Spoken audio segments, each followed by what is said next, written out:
The House Appropriations Subcommittee on Environment, Great Lakes, and Energy will come to order. Will the clerk please call the roll for today's attendance? Representative Cabot. Here. Representative Borton. Here. Representative Markkinen. Here. Representative Steckloff. Present. Representative Price. Present. Mr. Chair, all 5 members of the subcommittee are present. A quorum of the subcommittee is present. Thank you. The House Appropriations Subcommittee on Environment, Great Lakes, and Energy will follow the uniform committee rules stated in Chapter 4 of the House rules that were adopted on the House floor and any applicable rules adopted by the Appropriations Committee. Today we have with us Austin Scott, Fiscal Analyst for the House Fiscal Agency. Austin?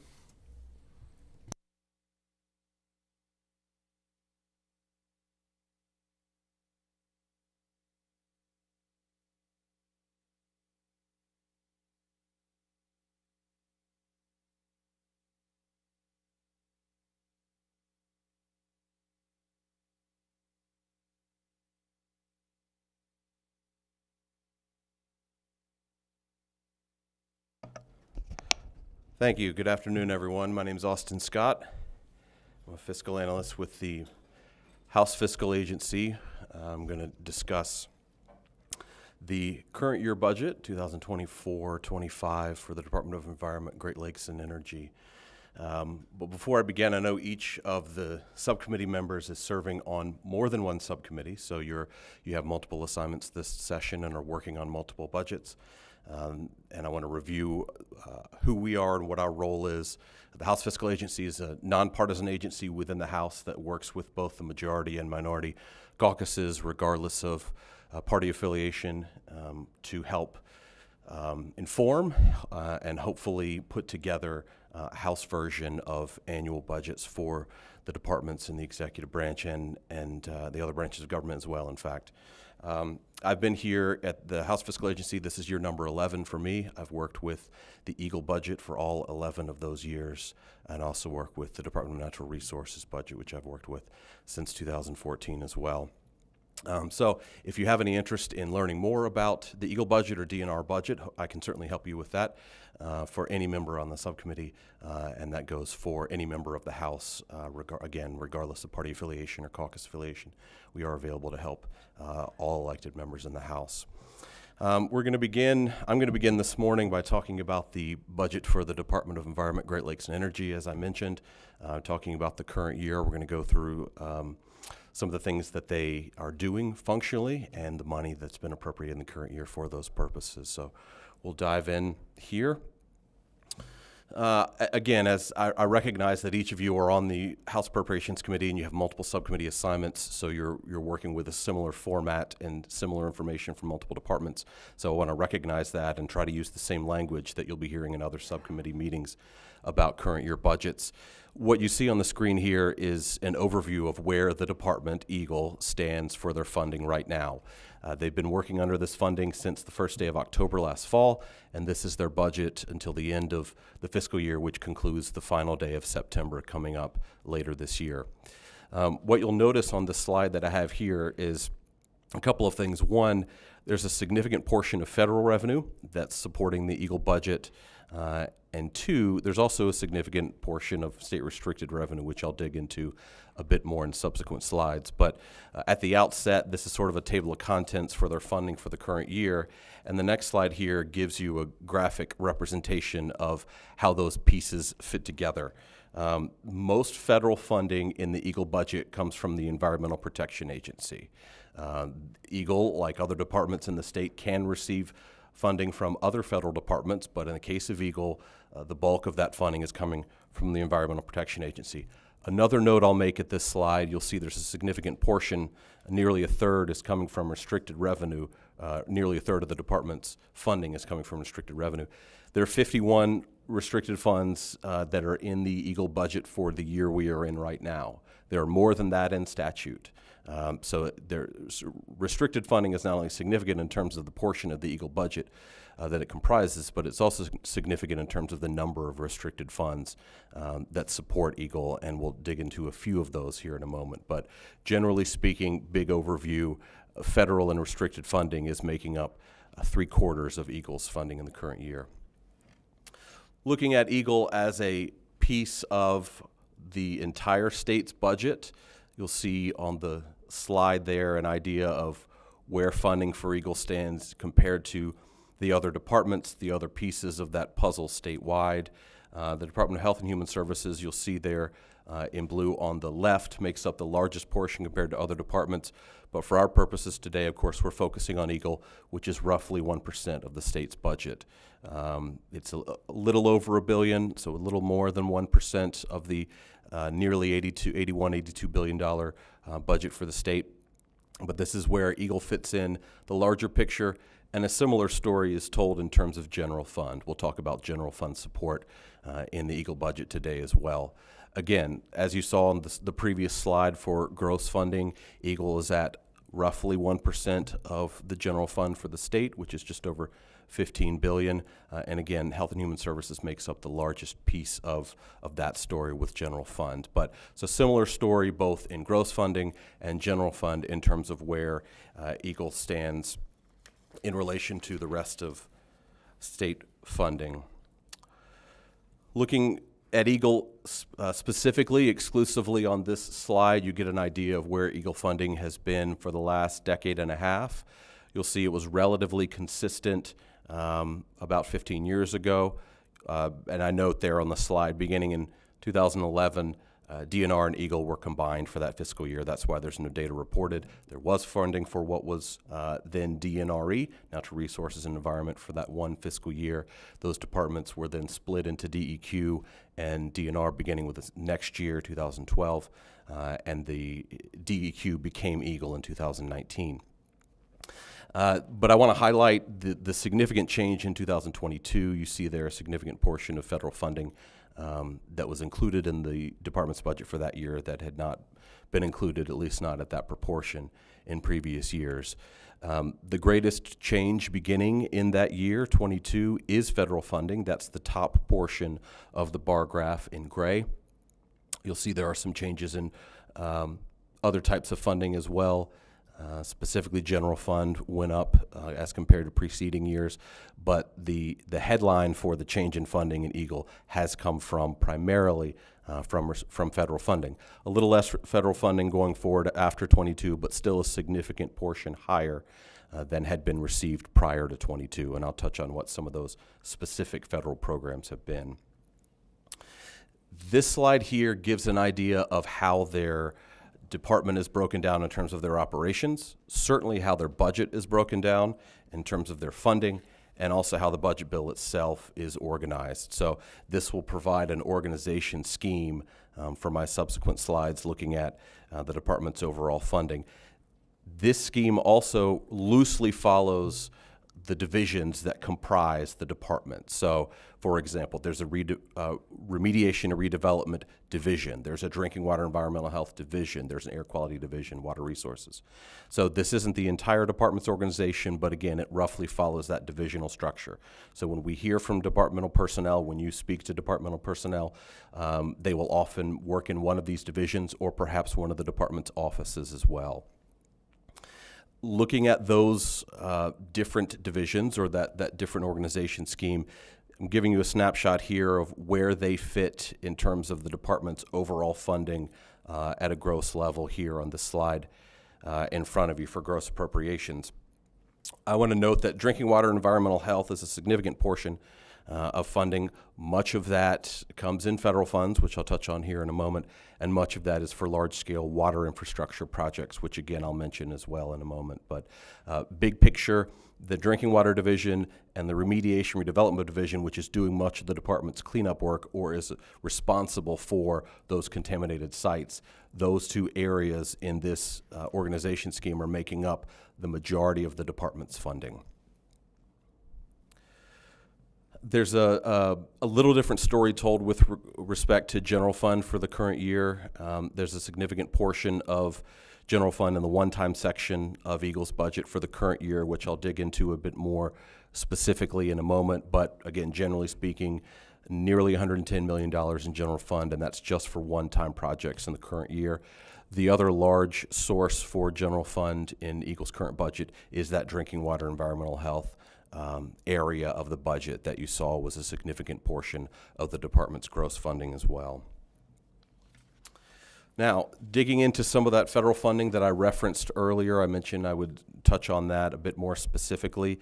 Eagle has received a substantial portion of Infrastructure Investment and Jobs Act funding. This is federal funding, IIJA for short.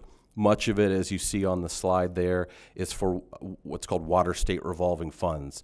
That's the source of funding for local governments to be able to address large scale, often large price tag water infrastructure projects. They could be anything from drinking water projects, what are called clean water projects for sanitary or storm sewer systems. The department has funding available for each of those types of projects. Water treatment facilities, pipe replacements, those are all common examples of large-scale water infrastructure projects. But the takeaway from this slide, again, is the much of this federal funding that's providing a significant portion of Eagle's overall budget is dedicated to these water infrastructure projects. Most of this is loan money. So the recipients, which are usually local governments, water suppliers, not all water suppliers are local governments, but water suppliers, local governments are taking on this loan funding that the terms are worked out with the department, and that's sort of a resource at the local level to seek assistance from the state for these water infrastructure projects. Eagle is a go-to resource for that at the state level. Again, grant programs, similar story to the last slide. The largest grant program in the department is this funding available for water state revolving funds for water infrastructure projects. I'll call your attention out on the right side of the slide there. You'll see a few other comparatively small programs, many of which are related to water as well. So the Drinking Water Division, the Water Resources Division, those two divisions in the department do have resources that are available for local governments, grant resources, and loan resources.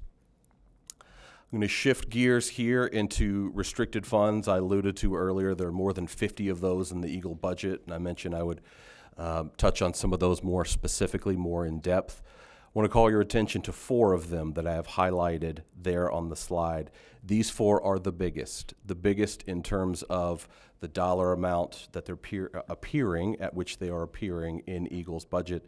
And that's in most fiscal years, these 4 funds tend to be the largest scale restricted funding source in Eagle. I'll start with what they have in common. These 4 funds are largely used by RRD, the Remediation Redevelopment Division. You will see them appear in other lines in the budget, but again, they are largely funding cleanup efforts. So that's where these four funds, what they have in common. They do differ a bit in their purpose. The top 2 there, the Renew Michigan Fund and the Cleanup and Redevelopment Fund, those 2 are largely dedicated towards what are called 201 sites, which are cleanup sites. 201 refers to the section of the Natural Resources and Environmental Protection Act where cleanup statute appears. These 2 funds are largely dedicated towards what end up being non-petroleum cleanups. Lines 3 and 4, the Refined Petroleum Fund and the Underground Storage Tank Cleanup Fund, are dedicated for petroleum cleanups, which are Part 213 or Part 215. So again, overview, kind of big picture, that's how these 2 groups of 2 compare with each other. More specifically, they differ, at least in terms of the 201 funding, they differ in terms of where their revenue is coming from. The Renew Michigan program, I'll touch on a bit more in depth in the next slide, is an income tax earmark that was introduced in recent sessions for not only 201 sites, but also recycling and some waste management initiatives as well. And the Cleanup and Redevelopment Fund, this is where you see unclaimed bottle deposit funding. This is largely going to support the department's cleanup staff. The final 2 lines there, 3 and 4, have same fund source, but are different purposes. The Refined Petroleum Fund, the department has been using primarily to remediate what are called orphan sites, where you have underground storage tank, petroleum storage tank sites that have leaked into the ground, and the department uses that funding to attend to remediate those sites. And the underground storage tank cleanup fund I'll touch on here as well is providing reimbursements to non-orphan sites for the sites where the tank owner or operator is present. The Renewing Michigan's Environment Program came about 2018, was intended to replace the Clean Michigan Initiative. If you're familiar with the Clean Michigan Initiative, that was a bond passed in 1998 that was intended to clean up some of these contaminated sites, provide funding for the cleanup of these contaminated sites. That bond appropriation authority, typically a couple decade life, 98, 2018 was exhausted, and the Renew Michigan program, or the Renewing Michigan's Environment, you'll see it labeled as well. Income tax earmark was passed in recent sessions to replace that bond funding. The bulk of it, about 2/3, is for cleanup sites, cleanup activities.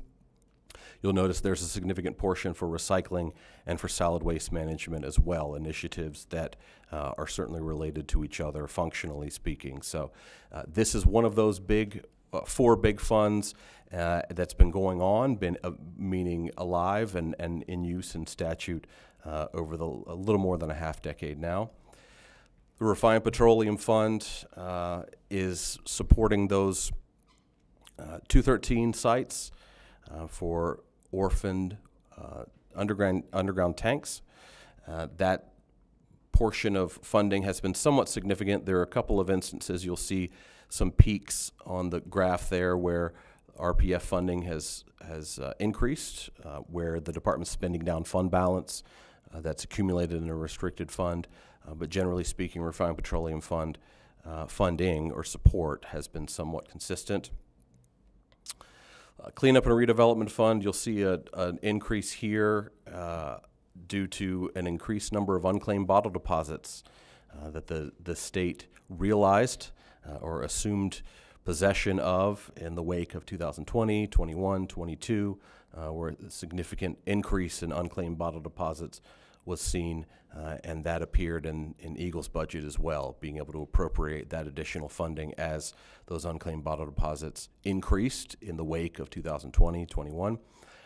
It's come back down a bit in the current year, though still at a level higher than was included in the department's budget in previous years. And the last of these four funds that I'll close with before shifting away from restricted funds is that underground storage tank cleanup fund. This is a source or a pool of money that the department is using to provide reimbursements to leaking underground storage tank owners and operators. This program has been around for roughly a decade or so, and the tank owners and operators are able to receive reimbursement for qualifying remediation actions. They can work with the Remediation Redevelopment Division within the department to receive that reimbursement for their site, again, under the guidance of the department. I'm going to close out with a few additional points, and I'm happy to take some questions at the chair's discretion. The Strategic Water Quality Initiatives Fund, or sometimes referred to as SQIF for short, was also a bond issue, similar to the Clean Michigan Initiative. This one was passed 2002, intended to provide clean water for the state. This bond issue has largely been exhausted. Again, the appropriation authority I'm referring to. Typically, it's roughly a couple decade lifespan for these general obligation bonds, or has been. So this funding has largely been exhausted. You see it zeroing out there towards the end of the graph, but I include this as well because it has been a significant portion of funding for water infrastructure projects. Federal funding made available for water infrastructure projects has increased in recent years. As you see, since 2018, 19, 20, the availability of this appropriation authority has declined. I referenced earlier some one-time appropriations programs in the current year. There are $109 million worth of one-time appropriations in Eagle's current year budget. You see what some of those purposes are. The majority of them are for water infrastructure programs or projects or initiatives. And I have detail on those if you're interested in hearing about those. But this is sort of an idea of where the department stands for the current year. I want to emphasize that in recent years, Eagle has received one-time appropriations. Most of them have been general fund, and they do have changed, I should say, on a year-to-year basis in the spirit of each of these appropriations being a one-time basis only appropriation. So what has remained consistent is that typically it's been general fund, and they have changed in recent years. Oftentimes they have been water infrastructure projects as there has been an increased interest and effort to tackle water infrastructure issues and problems throughout the state. But they're not all one issue. You see there's a solar energy project in there, funding for microplastics research, funding for mapping wetlands. So there have been a variety of purposes, both in the current year and in previous years as well. But again, this is where it stands now. This is the largest portion of GF in the department's budget in the current year. The department's budget, again, over $1 billion. This is roughly a tenth of that is the one-time GF that's appearing in Eagle's one-time, the section of Eagle's one-time funding. You're welcome to contact us at the House Fiscal Agency. This is my information here for our website, and my email address and office phone number as well. We can certainly help with folks' questions about funding for Eagle, and I'm happy to take questions at the chair's discretion. Are there any questions from the members? Rep. Price. Thank you, Chair. Thank you very much, Austin. And I'd love for you to explain a little bit more about that Strategic Water Quality Initiatives Fund being depleted. My understanding is that we have some programs and funds, including the Renew Michigan Fund, that help fill those needs, but what need remains? And related to that, when we see and this might be beyond HFA, but I'm curious, when grant opportunities are available, what sort of responses are we seeing from communities in need? Thank you.